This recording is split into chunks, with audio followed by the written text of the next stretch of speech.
né? Se as empresas contratam mais trabalhadores para poder produzir mais, vão ter que pagar mais salários, e esses salários novos vão acabar comprando, né? Os trabalhadores, com esses novos salários, acabam comprando essa produção.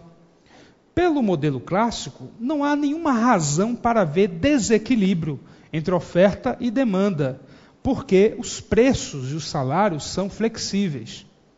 Se por algum motivo houver uma oferta agregada de bens e serviços muito maior do que a demanda agregada, o que é que vai acontecer? Os preços das mercadorias diminuem. Quando os preços das mercadorias diminuem, os salários reais dos trabalhadores aumentam. Tá? Os salários reais acabam aumentando. Se as mercadorias estão todas mais baratas, porque a oferta de mercadorias é muito elevada, então os trabalhadores têm condições de comprar mais. Então aí a demanda agregada aumenta. Observe que pelo modelo clássico, a economia se ajusta sozinha.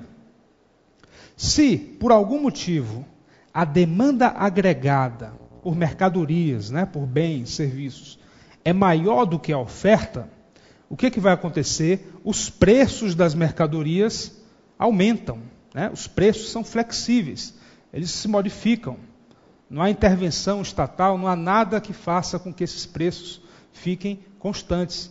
Então, uma demanda maior do que a oferta leva a um aumento dos preços. Os trabalhadores, então, experimentam uma queda no seu salário real. Eles vão comprar menos. Então, olha aí, a oferta se ajusta à demanda agregada. E como a economia se ajusta automaticamente, não é preciso que o governo faça nada, isso no modelo clássico, a economia sempre vai funcionar num ponto de pleno emprego. Atenção, pessoal, o que é isso aqui, pleno emprego? À primeira vista, a gente pode achar que o pleno emprego é aquela situação na qual ninguém está desempregado, não é isso? Não é bem assim. Pleno emprego não é isso. Ah, não tem ninguém desempregado? Não. Aí a gente tem que falar um pouquinho sobre os diferentes tipos de desemprego.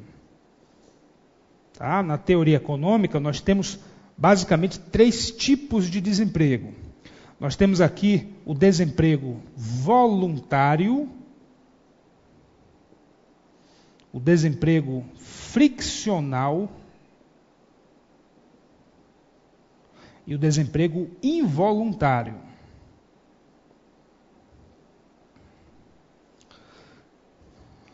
Bom, primeiro, vou falar desse desemprego voluntário. O que é o desemprego voluntário? O desemprego voluntário é formado por aqueles trabalhadores que voluntariamente não estão empregados, porque eles estão achando salários muito baixos. O mercado de trabalho está pagando um certo nível salarial, mas tem muitos trabalhadores que consideram aquele salário muito baixo. Então, o sujeito prefere viver de algum outro tipo de rendimento, né?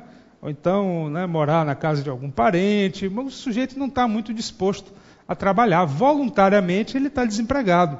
Ele pode, né, ou por outro motivo, ele está querendo fazer um curso, uma especialização. Bom, voluntariamente ele decidiu que o salário pago pelo mercado, naquele momento, não compensa, né, a perda de horas que ele vai ter que desempenhar naquela função. Então, o desemprego voluntário. O desemprego friccional é aquele desemprego que acontece em função da rotatividade. Ele está ligado aqui, tá? Ligado à rotatividade da mão de obra. É formado pelas pessoas que naquele momento estão desempregadas, porque na verdade elas estão mudando de emprego, né? Mostra aqui isso aqui tem que aparecer também, tá? Que é o tipo de desemprego. Isso, tem que aparecer isso aqui tudo. Tá? Então, o desemprego friccional é um desemprego momentâneo, é um desemprego temporário. Ele é muito comum, por exemplo, na indústria de construção civil. Então, quando termina uma obra, né, aqueles trabalhadores ali ficam desempregados, mas eles já vão, em breve, trabalhar numa outra obra. Então, um desemprego transitório.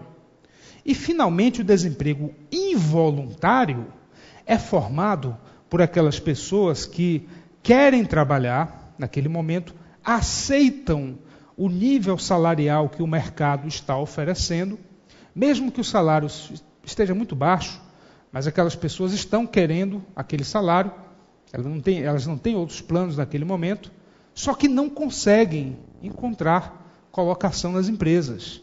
É diferente do voluntário, né? No desemprego voluntário, o sujeito não quer trabalhar naquele momento porque ele tem outros projetos, outros interesses. Mas no involuntário, tem pessoas querendo trabalhar e não conseguem. Para que isso, pessoal? Para que essa distinção? Para deixar bem claro a vocês que, quando a economia está no pleno emprego, não existe o desemprego involuntário. Porém, existe o desemprego voluntário e o friccional. Tá certo? Atenção para isso. Quando vocês virem essa expressão, a economia está no pleno emprego. Isso aqui é a mesma coisa que desemprego zero? Não. Ainda haverá algum nível de desemprego formado pelas pessoas que naquele momento não querem, né, colocação nas empresas, e o desemprego friccional. Situação de pleno emprego, só não existe esse desemprego involuntário. Então, pelo modelo clássico, né, está aparecendo aqui o cabeçalho, tem que aparecer tudo aqui. Pelo modelo clássico, a economia se autoajusta através do mecanismo de preços, não é preciso haver intervenção governamental, nada disso. E a economia sempre acaba indo para o pleno emprego. Bom, o que aconteceu, então, para que esse modelo caísse, né, num certo descrédito a partir dos anos 30? Foi a crise econômica mundial, né? A grande crise de 29, que se arrastou aí pelos anos 30. Era uma crise marcada por um excesso de produção. Era uma crise de superprodução. As empresas tinham uma oferta muito grande e não havia demanda suficiente. O desemprego se estendeu aí durante muitos anos e não havia maneiras da economia voltar ao nível de emprego anterior. É nesse contexto que vai aparecer o modelo keynesiano, cujo autor aqui foi o economista britânico John Maynard Keynes.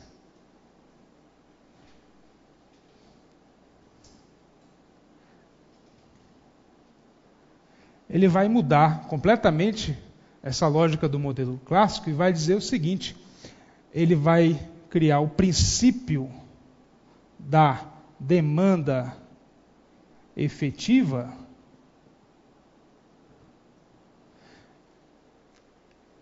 segundo o qual não é a oferta que cria sua demanda. É exatamente o contrário. É a demanda que determina a oferta. É a demanda agregada que vai determinar o nível de produção, o nível de renda da economia. Tá certo? O Y maiúsculo aqui é o nível de renda, é o PIB da economia. É uma visão totalmente contrária, né? Atenção para as questões de concurso que comparam um modelo com o outro, hein? É exatamente esses detalhezinhos que caem. No modelo clássico, a oferta cria sua própria demanda. No modelo keynesiano, não. São as decisões de consumo, de gasto do governo, de investimento das empresas. Quando os agentes econômicos querem gastar, o sistema produtivo, as firmas, as empresas, reagem para atender a essa demanda. É por isso que a demanda agregada vai estimular a produção de bens e serviços. Outra característica importante: os preços e os salários não são flexíveis. Não, os preços e os salários apresentam rigidez. Eles são rígidos. Ora, pelo modelo clássico, né, no modelo clássico, se houvesse um excesso de oferta de bens, os preços das mercadorias tenderiam a cair, porque eles são flexíveis. No modelo keynesiano, não. Os empresários resistem o máximo que eles puderem, né, com relação a reduzir os seus preços. Da mesma maneira, quando há desemprego da mão de obra, os trabalhadores, os sindicatos se organizam, eles resistem ao máximo a quedas do seu salário nominal. Então, preços e salários, na verdade, apresentam rigidez. A economia nunca vai se autoajustar quando houver uma crise. E, terceira característica importante, a economia funciona abaixo do pleno emprego.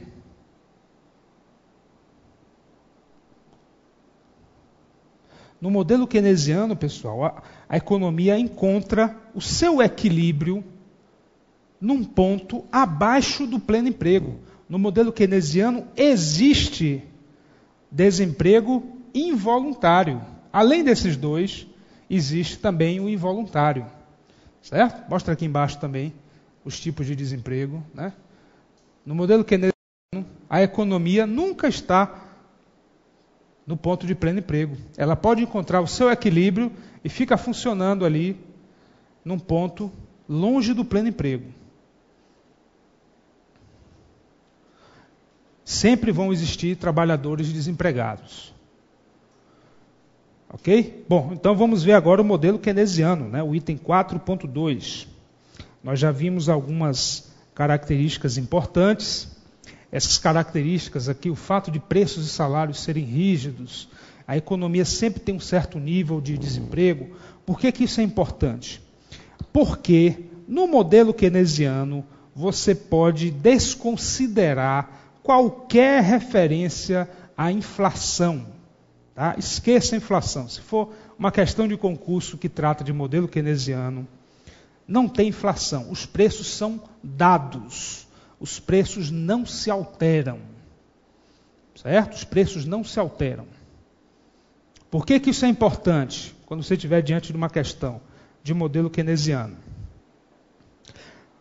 Imagine que, num determinado momento, a demanda agregada por bens e serviços seja maior do que a oferta agregada por bens e serviços. Imagine que isso esteja acontecendo.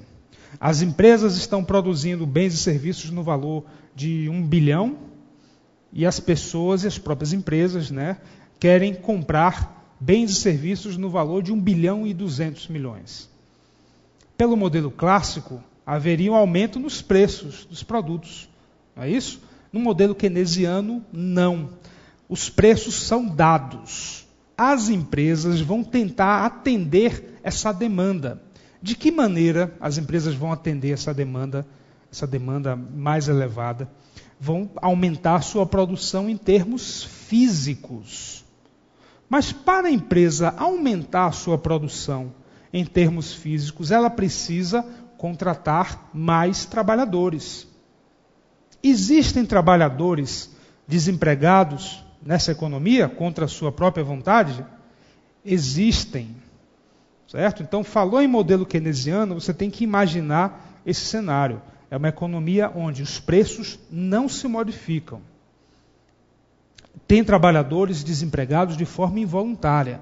Então, toda vez que a demanda agregada aumentar, toda vez que a demanda agregada tiver um aumento, imagine, por exemplo, quando nós chegamos perto do Natal, o que acontece com a demanda agregada perto do Natal? Tende a aumentar, Todo mundo quer comprar presente para a família, quer fazer reforma em casa, então todo mundo quer comprar mais, a demanda agregada aumenta. Pelo modelo keynesiano, a produção total do país vai aumentar em termos reais, em termos físicos. As empresas vão tentar atender esse crescimento da demanda. De que maneira? Produzindo mais bens e serviços. Mas espera aí, as empresas têm que contratar mais trabalhadores. Tem trabalhadores ociosos nesse momento? Tem, sempre tem. No modelo keynesiano, sempre tem gente desempregada de forma involuntária. Então, resolve-se o problema. As empresas contratam mais pessoas e pagam também mais salários. Portanto, nós teremos ao mesmo tempo aqui expansão do produto, expansão da renda. Não pode esquecer isso. No modelo keynesiano, a renda da economia se ajusta à demanda agregada. Porque também vai acontecer o seguinte: se a demanda agregada cai, se por algum motivo as pessoas estão querendo comprar menos, a demanda agregada por bens e serviços diminui, as empresas vão reduzir a sua produção, não vão reduzir preços, não. Os preços não se alteram no modelo keynesiano. E como as empresas vão reduzir a produção em termos reais, termos físicos, elas vão precisar de menos trabalhadores. Então, o desemprego involuntário vai aumentar nessa economia. Consequentemente, vão pagar menos salários também, a renda como um todo cai. Tá? Então, o modelo keynesiano, você pode deixar os preços congelados, eles são dados. Não é um modelo para explicar a inflação. A inflação na economia é explicada por outros modelos, modelo de oferta agregada, demanda agregada e curva de Phillips. Eles vêm aí na sequência. Tá certo? O modelo keynesiano é utilizado para explicar isso daqui. Por que, que a renda cai, por que, que a renda diminui e o que é que o governo pode fazer para influenciar a demanda agregada. É isso que o modelo keynesiano vai explicar. Então nós vamos aí, para a gente poder desenvolver aqui o raciocínio, vamos lá para a página 5, onde nós temos o nosso item A.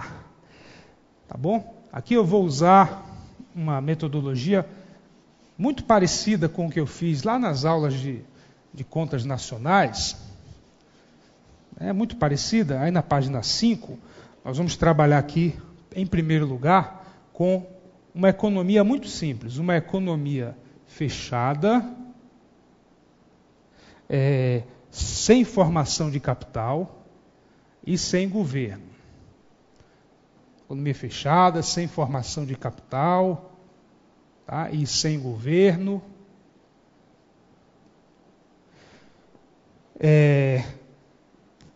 Quando a economia está em equilíbrio, nós temos essa igualdade aqui entre a renda e a demanda agregada.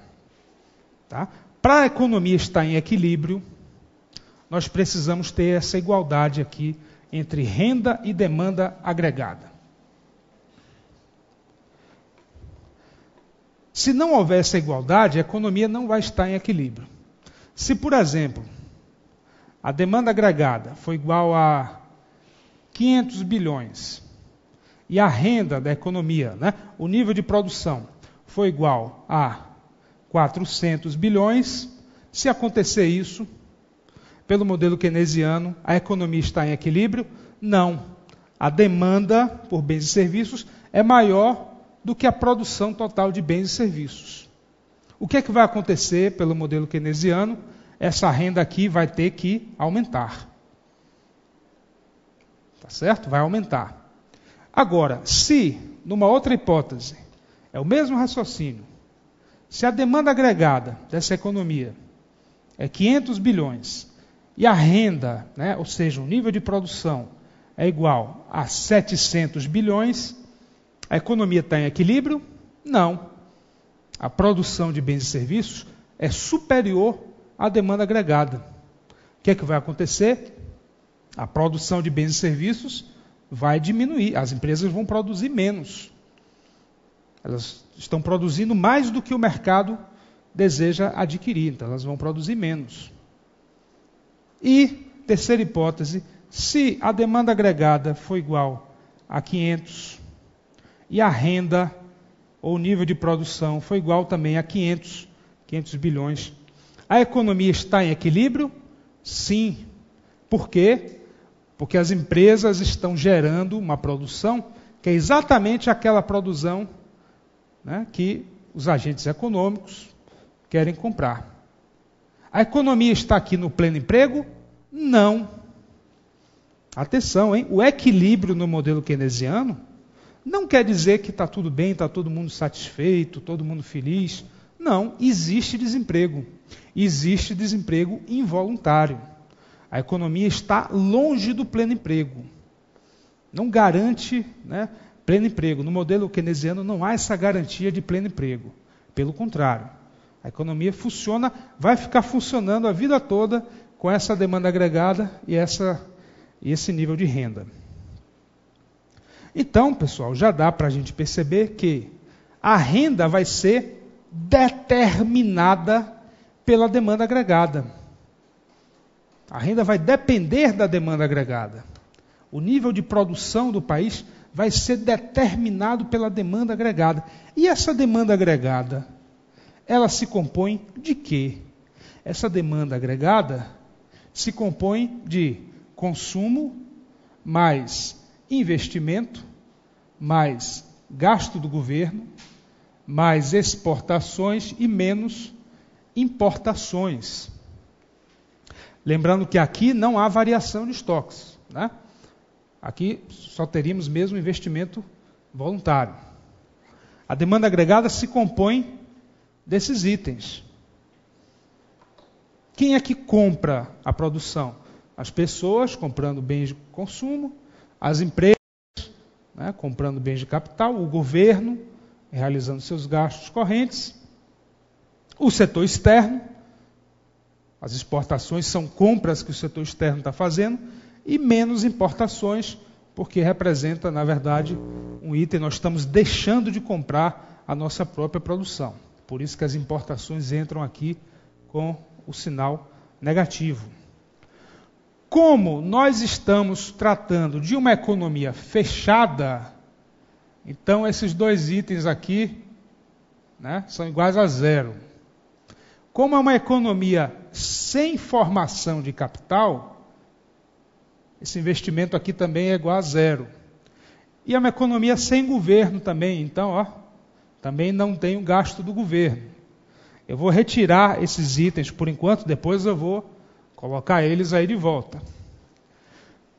Então, uma economia fechada, sem formação de capital, sem governo, a renda vai ser determinada pela demanda agregada, e a demanda agregada se compõe basicamente de gastos de consumo. E o consumo, ele depende de quê? Aí nós vamos ter que analisar aqui a função consumo keynesiana. O Keynes vai dizer o seguinte: o consumo da população, o consumo agregado da população, né, durante um ano, depende de duas partes. Depende de duas partes. Essa primeira parte aqui, C0, é o chamado consumo autônomo. Esse consumo autônomo representa os gastos de consumo dos agentes econômicos que não dependem da renda. São gastos que as pessoas vão fazer